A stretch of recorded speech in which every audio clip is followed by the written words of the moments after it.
रायजोनि सा 8 लेङाइ एसपिफोरखौ एडिशनेल एसपिआव प्रमोशन होदों। नखर बिफाननि नेहाथारिया फोसावनाय बिथोनलाइ बायदियै नलबारि, धेमाजि, बजालि जिल्लानि सिङाव एसपिखौ एडिशनेल एसपिसिम प्रमोशन होनाय जादों। हाइलाकान्दिनि लेङाइ एसपिखौ मान्दाकाटा कामान्ड' बेटेलियननि केप्टेन महरै प्रमोशन होयो। गिबि मन्थ्रिनि रैखाथिनि बिबानाव थानाय लेङाइ एसपिखौ धुबुरीनि एडिशनेल एसपि महरै प्रमोशन होनाय जायो। अर खोमोरग्रा आरो अलखदनि समाव सिबिथाय होग्रा हान्जानि लेङाइ एसपिखौ सराइदेव जिल्लानि एडिशनेल एसपि महरै प्रमोशन होनाय जायो। नाजिरा महकुमानि पुलिस बिबानगिरिखौ एडिशनेल एसपिआव प्रमोशन खालामो।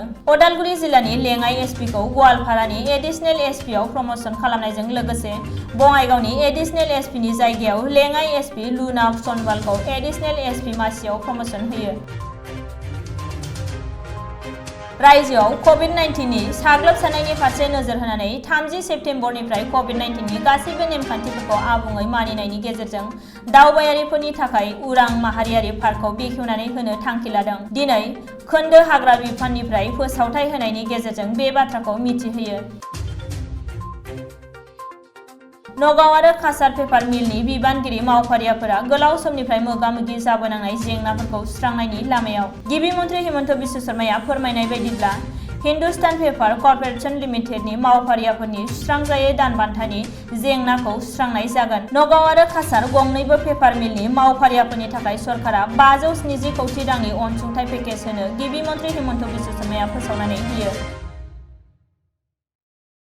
आसामनि हाथियार लानानै सोमावसारग्रा आफादनि मावबादि एबा नाक्सालि बिग्रायारि आफादनि दैदेनगिरिया आसाम पुलिसनि खाथियाव गावखौ गथायनानै होयो। मावबादि बिग्रायारि हान्जानि दैदेनगिरि थिंगराज अरांआ गुवाहाटीआव आसामनि जुनिया एडिजिपि हिरेन नाथनि सिगाङाव गावखौ गथायनानै होयो।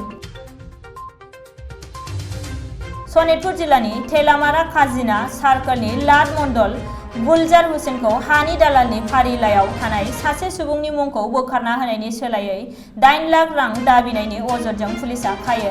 भिजिलेन्ट एन्ड एन्टि करापसन बिबानगिरि मावख'नि मोनसे हान्जाया हुसेनखौ सासे सुबुंनिफ्राय 50,000 रां लाबोबाय थानाय समावनो हमनो हायो।